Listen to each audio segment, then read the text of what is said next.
بسم الله الرحمن الرحيم. الحمد لله والصلاة والسلام على رسوله وعلى آله وصحبه وسلم تسليما كثيرا مزيدا إلى يوم الدين. أما بعد. Ramadan is a university of many courses, and it's a course, in a main course, in the essential course, in ibadah, of course, in spiritual aspects. But there's also courses in Ramadan on raising kids, courses on patience, on sharing and feeling part of the ummah, on shame and modesty, on fear of Allah, on tawbah, on sincerity. Each one of those is a lesson you can learn something out of it in Ramadan. And each one of those is something worthy of several talks. However, today we're going to take up one of those areas, and that's pride and honor and glory, which in Arabic is called Izzah. Islam is a religion of highness and elevation, a religion of diligence and seriousness and hard work. Ramadan is the month of pride, of honor. Ramadan teaches you this on several levels, in several fronts. A person fasting is in an arena to attain honor on different fronts. How? Because someone's going to say, come on now, what are you talking about? How's Ramadan connected to Izzah? When one leaves food, when one leaves water, when one leaves his desires, and then one leaves that which is prohibited throughout the year, he raises himself over worldly, earthly matters. He elevates himself by leaving the low, despicable matters, or possibly neutral matters.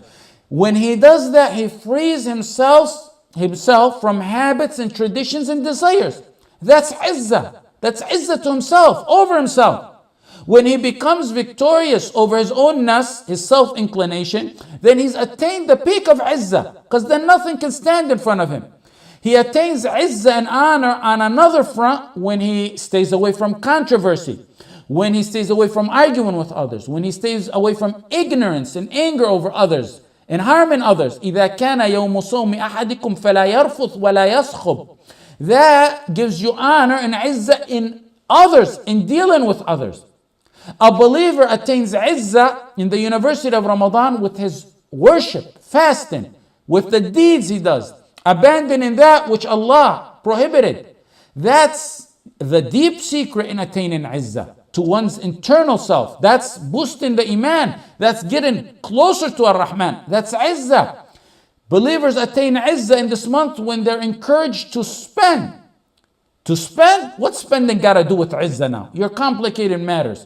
It's got a lot to do with it. It's got a lot to do with spending. When you're spending, it protects the weak, the poor.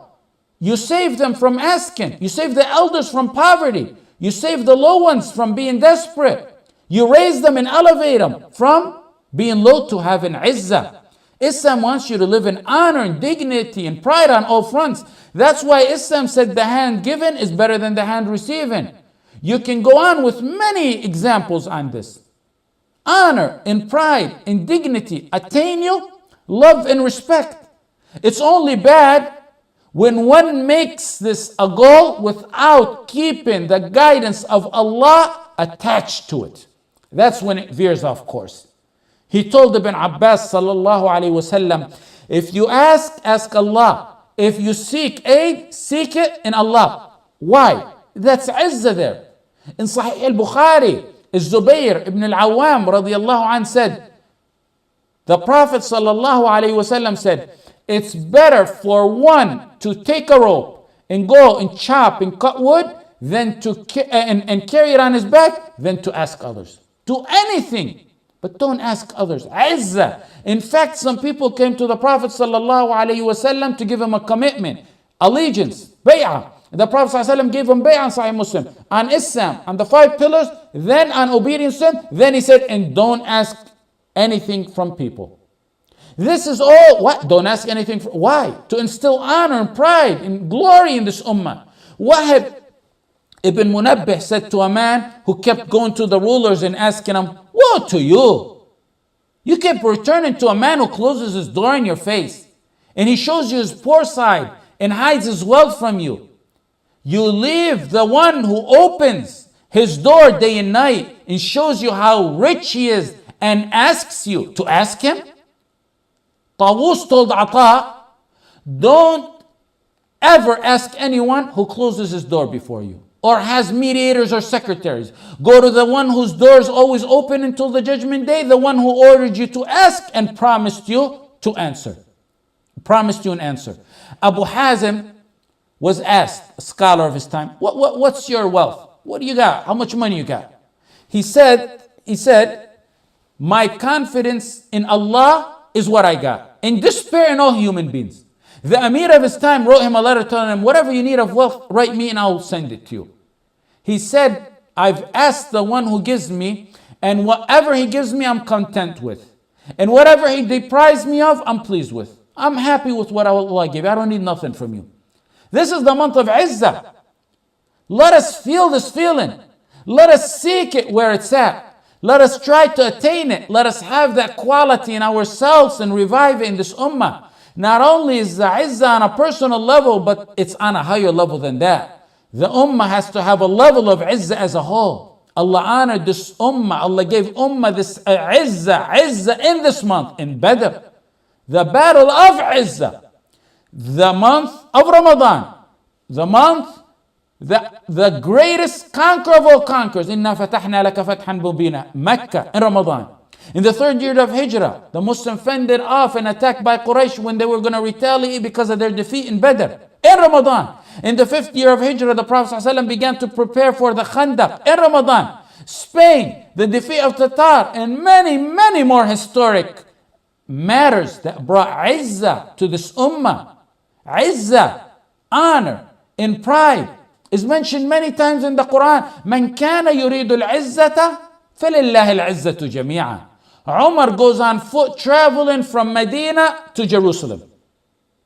He goes to get the keys of Bayt al-Maqdis. He shares the way with his servant. In Umar's days, it's not a Jew or a Christian who gets oppressed, not even an animal. We're not going to say a Muslim, not a Jew, not a Christian, not an animal. Umar goes beyond what the 20th century can even imagine. Umar paves the way for sheep so they won't stumble. Umar goes from Medina to Jerusalem. He takes turn riding the camel. His servant takes a turn, Umar takes a turn, and the camel takes a turn. Yeah, that's the beauty of Islam. Even the camel gets to rest. Each one gets 1/3 of the way. May Allah subhanahu wa ta'ala send us the likes of Umar. Abu Ubaidah goes to the outskirts to greet his Khalifa, his leader. When Umar happens to arrive, it's raining. And please visualize with me this scene. This scene where Umar is leading a camel. It's muddy because it's a desert. He ties his shoes laces on his shoulder. One in the front, one on his back. Ibn Kathir went into detail describing the scene. He says the hot sun was hitting the bald head of Umar, meaning he didn't have nothing on his head. He wasn't wearing nothing on his head, nothing on his shoes, and his dress, one side of it was described as fully shredded, and the other parts were stitched up. You can just imagine Abu Ubaidah going to his leader, taking Umar to the side, Umar meeting with him. Umar, you're going to meet the heads of the Romans, the bishops and the priests. They're surrendering the keys to you. This is a historic event, Umar. Umar, how about you change your clothes? That's when Umar lets out a sigh. Ya Abu Ubaidah. Had anyone other than you said this, I would have made an example out of him for the ummah of the Prophet Muhammad ﷺ. Basically saying, Abu Ubaidah, you're special. You've expanded the Muslim land beyond what many did. You are among the top generals of this ummah. Had it been anyone else who said that, I would have punished him to set an example for the whole ummah to learn a lesson from. Then Umar said his golden tweet. The tweet of Umar. Were people honored with Islam? If we choose other than Islam to honor us, we will be dishonored. We'll be humiliated. Were people who are honored with Islam? If we choose other than Islam, we'll be humiliated. Anything other than Islam. Anything other than the teachings of Islam. This last quote in parts of the story Ibn al-Mubarak mentioned it in his Zuhud. Ibn Abi Shayba mentioned it. Hannad mentioned it. Al-Hakim in al-Mustadrak mentioned it. Abu Na'im fil Hulya mentioned it. It's in al-Bidayah wa Nihaya in the 4th volume. It's authentic, as solid as if it was in the Sihah. There's some of the details. Some versions have certain details that are different in the beginning part of the story. The simple solution to the ummah, he gave us the simple solution to the matters of the ummah and to how to attain izzah. If mere words of telling him, change your clothes, got him upset to deem it that he's seeking pride in other than Islam, and he was going to use the durra over the head of one of Islam's biggest generals. Durra is the name of Umar's whip. لو قال هذا غيرك يا أبو عبيدة لجعلته نكالا لأمة محمد نحن قوم أعزنا الله بالإسلام فمهما ابتغينا العزة بغير الإسلام أذلنا الله. Wallah al-Azim, my father made me memorize it when I was less than 5 years old. Embed it into the hearts of your children. This is Izzah. This is how you ascertain Izzah.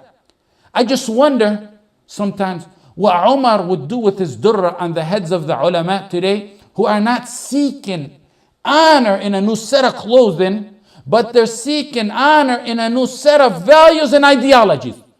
Those who throw themselves in the laps of every predator that looks at them, seeking honor and glory through them. من كان يريد العزة فلله العزة لله العزة جميعا. You desire honor and glory and power from Allah. It comes. عزة جميعا. All of it. All of it. All, he didn't have to say it in the verse to emphasize. All of it comes from Allah. It's not arrogance, but it's not to be ashamed to be a Muslim. You show your pride in the teachings of Islam, in the laws of Islam. You don't care about criticism. You don't want to care about those who criticize you. You don't care about the blame of the blamers. That's pride. When a famous alim called Al-Mahdi was sitting in the masjid once, everyone ran to the Khalifa who happened to walk in the masjid. This man remained sitting, doing whatever he was doing. He remained in the masjid. They told him, don't you want to get up and greet the Khalifa? He just walked in. He said while the Khalifa was listening, we only stand to the Lord of the universe. People only stand to the Lord of the universe. It wasn't a special greet of salam where he's going to embrace him, or a friend he hasn't seen in a long time where you can stand up to him. It was just people going and crowding to kiss up to him, to show him you're the leader, and go around him and get a look at him. The guards went to apprehend this man, Al-Mahdi. What? How dare you say something? Or beat him. The Khalifa said to them, stop, don't touch him. Wallahi, what he said made every hair on my body stand. The sheikh had pride in Izzah, and the leader had fear of Allah. Those who adulate and kiss up to leaders for money, for prestige, for other reasons, they've lowered themselves and they lack pride in Izzah in this religion. Malik ibn Anas, the Imam of his time, summoned by Harun. There is no Imam like Malik today, and there's no leader like Harun al-Rashid today. He says to him, come over and teach me and my kids. Harun tells Imam Malik. Any alim would have dreamed of that opportunity, because all you got to do is read in the Western books how much they say Harun used to spend on knowledge and on poetry, on poets. Imam Malik said to him, Al-ilmu yu'ta wa la ya'ti. You go to knowledge, you seek knowledge. Knowledge doesn't come to you. When Harun al-Rashid entered his house, the house of Imam Malik, he sat up and put his back on the wall. He's getting comfortable. Malik said, honor your elders. I'm older, respect me, sit up. Basically, he said, respect me, sit up. So Harun complied and showed him respect. Harun then told him the statement. He said, others lowered themselves to us with their knowledge. We didn't benefit from them. We humbled ourselves to your knowledge and we benefited from it.